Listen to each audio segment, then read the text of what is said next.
Hey there, welcome to Pickled Parables. This podcast is presented by Parable Ministries as a Bible teaching resource. Thank you for joining us.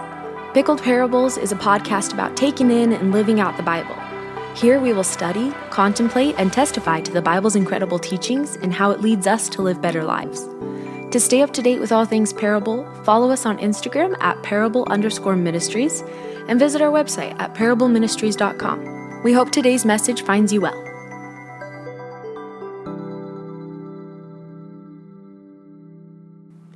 This introduction is meant to prepare our expectations and set up a healthy mindset as we begin this new series in John.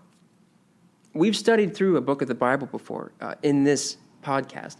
We went through the letter to the Galatians. The Gospel of John is a little different than the letter to the Galatians because this is trying to tell a story rather than addressing specific issues. If you remember our series in Galatians, it was a letter addressed to the church of Galatia. That was a town, that was a place. And it was written by the Apostle Paul. And there were specific reasons why Paul wrote that letter. There were issues he had to address. So it was more didactic in its presentation. Didactic meaning like it's intended to teach. A lecture could be a good example of something didactic. And that's kind of what that letter was. He was correcting and instructing through teaching. The Gospel of John is different than Galatians because this book was intended to help people believe that Jesus was the promised Messiah. There are 4 gospel accounts in the Bible. John is one of them. There are also the Gospels of Matthew, Mark, and Luke. The exact genre of the Gospels has been debated for centuries.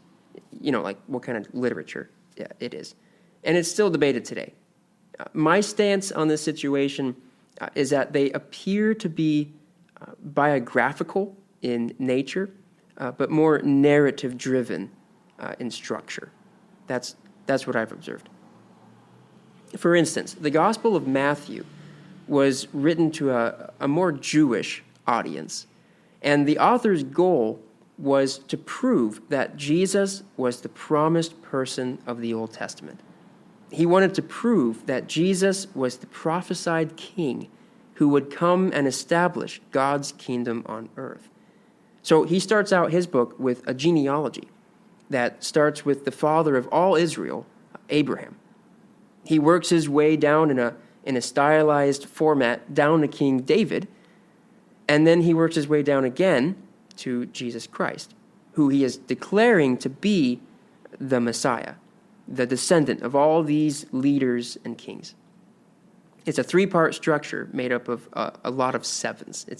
It's very Jewish in its design.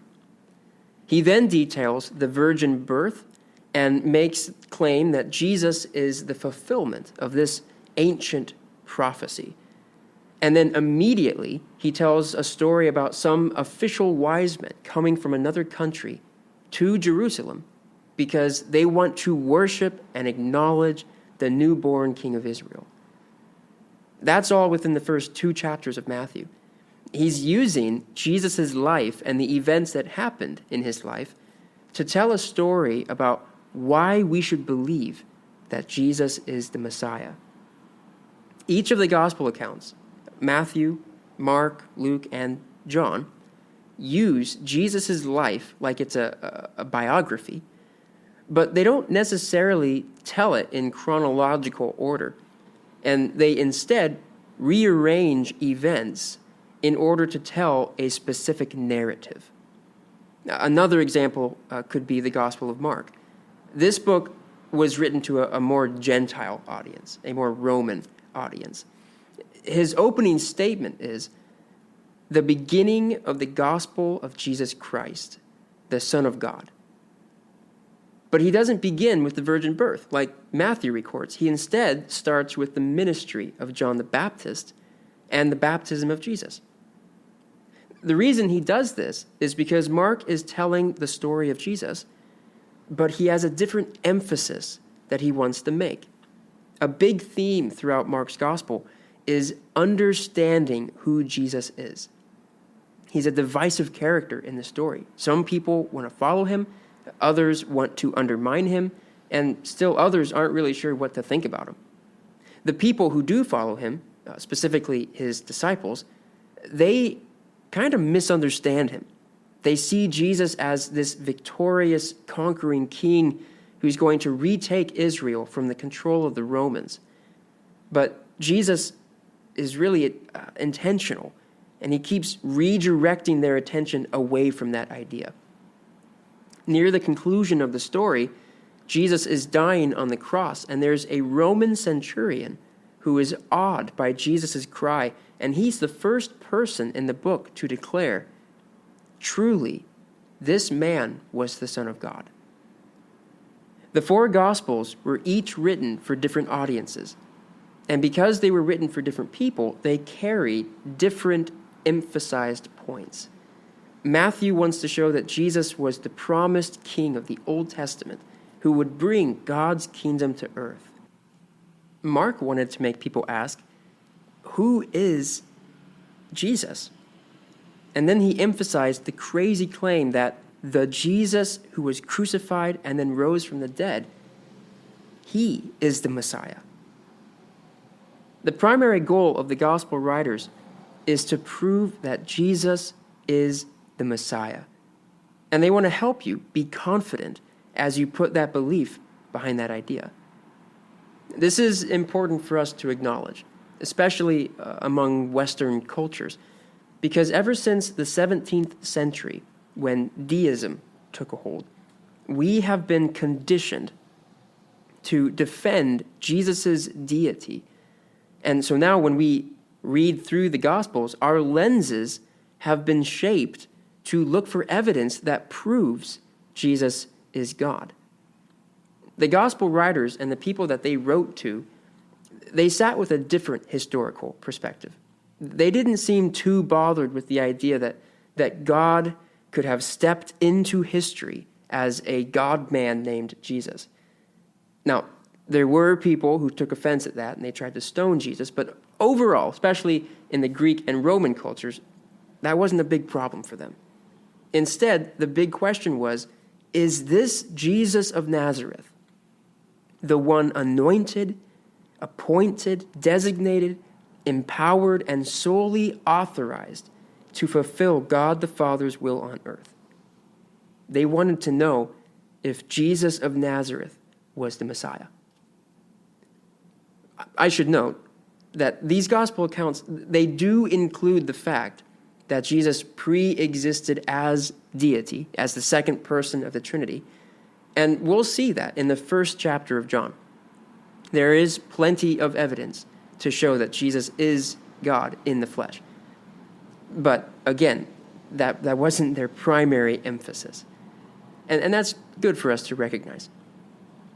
Now, since the 18th century, Matthew, Mark, and Luke have been known as the synoptic gospels because they repeat a lot of the same stories. They have very similar wording, and even their structure can be similar.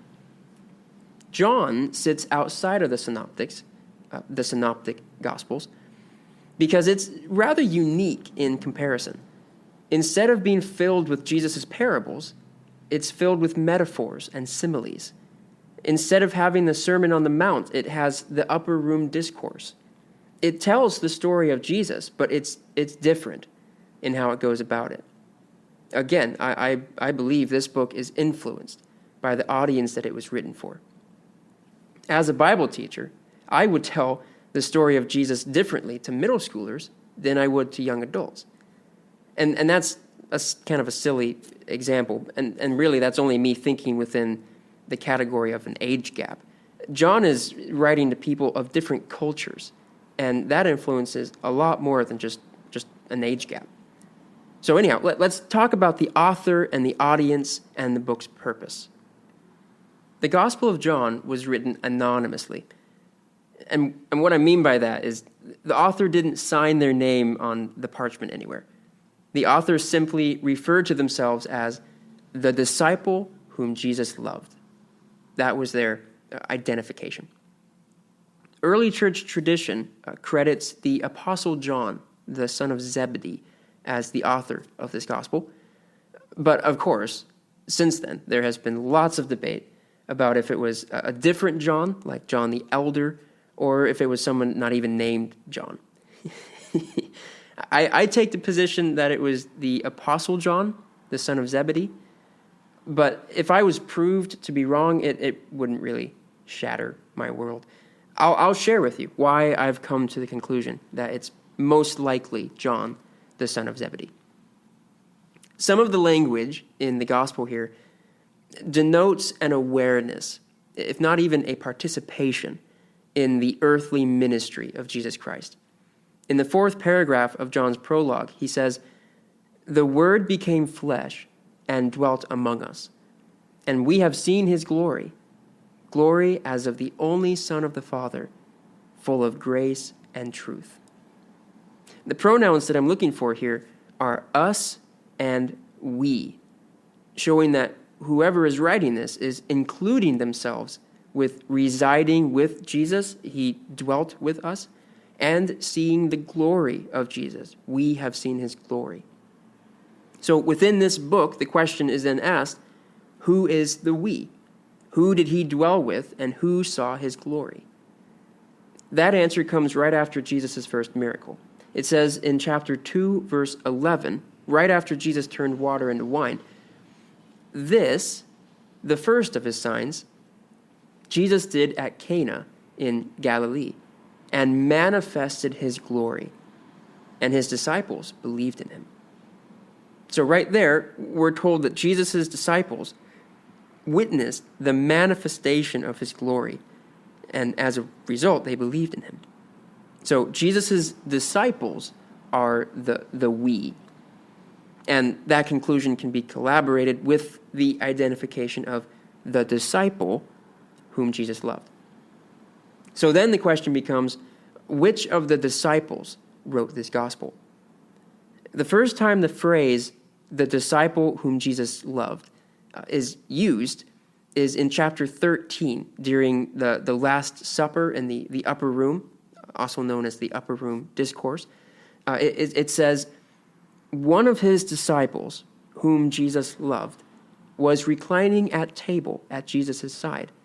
So Simon Peter motioned to him to ask Jesus of whom he was speaking. So there's 3 immediate conclusions that I take from this. Number 1, this disciple is a man because Peter asked him to ask Jesus a question. Number 2, this disciple was one of the 12 because the upper room discourse only had Jesus with his chosen disciples. And number 3, the identification of the disciple whom Jesus loved was not in reference to Simon Peter, as he was the one asking him a question.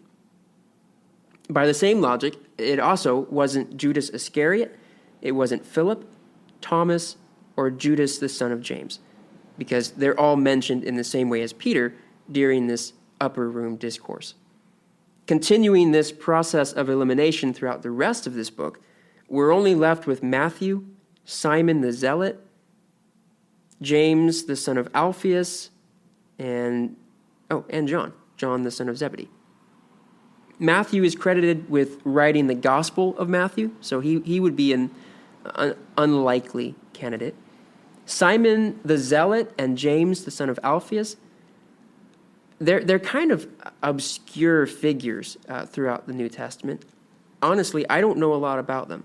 I'm not sure that there's much to know about them. But I've never heard them suggested as possible authors for this gospel, either by the early church fathers or by any kind of tradition. They're not part of the debate. So that leaves us with John, the son of Zebedee.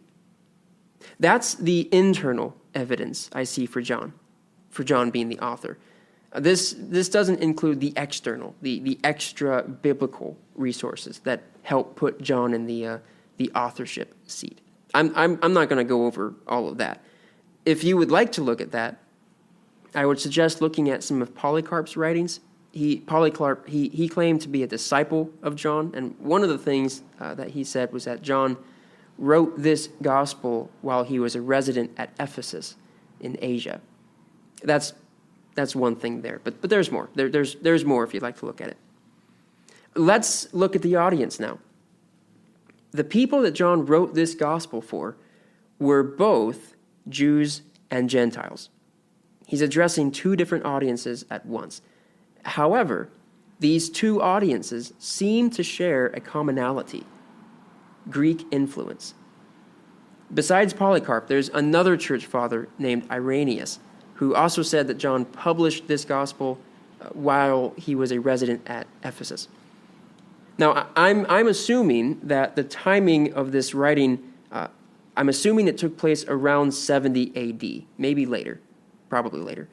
And I'm placing it there because it's likely that this was written after the destruction of the Jewish temple in Jerusalem. John seems to write about the temple as if it's no longer there. After the destruction of the temple, the practice of Judaism was slightly crippled. Judaism without the temple meant Judaism without a sacrificial system, a fully functional sacrificial system, or the priesthood. So for Jews who were part of the diaspora, Jews who didn't live near Jerusalem but rather lived out in other parts of the world, they would go to places that they felt like they could get along in. As it worked out, those who were not necessarily opposed to assimilating into another culture, they lived in certain places like Ephesus. And the more, we could call them separatists. Well, that's kind of a strong word. We'll call them separatists. People who liked to keep separate from other cultures and wanted to keep their culture. They lived in places like Galatia or Cappadocia. Okay, I realize that's kind of an oversimplified statement, but here's what I'm trying to say with it. Hellenistic Jews who leaned more towards Greek culture would get along better in places like Ephesus, which had a significant Greek influence. The Jews of Ephesus were definitely people who had Jewish values and grew up with the Torah, but they were also considered Hellenistic Jews because they had adopted certain Greek influences. That's what I'm trying to say. Outside of the Jewish population, the demographic of Ephesus was definitely Greco-Asian. So think of pagan mythologies, Greek mythology, maybe a little bit of Roman mythology, which is kind of like Greek mythology, Greek philosophy. This was territory under Roman control, but it was a culture of Greek influence. So that was the audience. John is writing to two different cultures simultaneously and addressing both of them through certain phrases. It's incredible. This gospel is an ingenious construction. I'm excited to show you how he managed to do this. It's crazy. I imagine that this book took him a long time to write because it is filled with intentionality, and it's really layered. A lot of one phrase can mean kind of the same thing to two different cultures, which is incredible. Finally, let's talk about his purpose. What was John's purpose in writing this book? What did he want to emphasize? At the very end of his book, John makes several statements, things like, now there were many other things that Jesus did. Were every one of them to be written, I suppose that the world itself could not contain the books that would be written. Another one, now Jesus did many other signs in the presence of his disciples, which are not written in this book. But these are written so that you may believe that Jesus is the Christ, the Son of God, and that by believing, you may have life in his name. I would say that this statement right here is the thesis of this gospel. It was written so that you may believe that Jesus is the Christ, the Son of God, and that by believing, you may have life in his name. John has a very specific structure in this book. He has 7 signs, 7 I am statements, plus 7 more.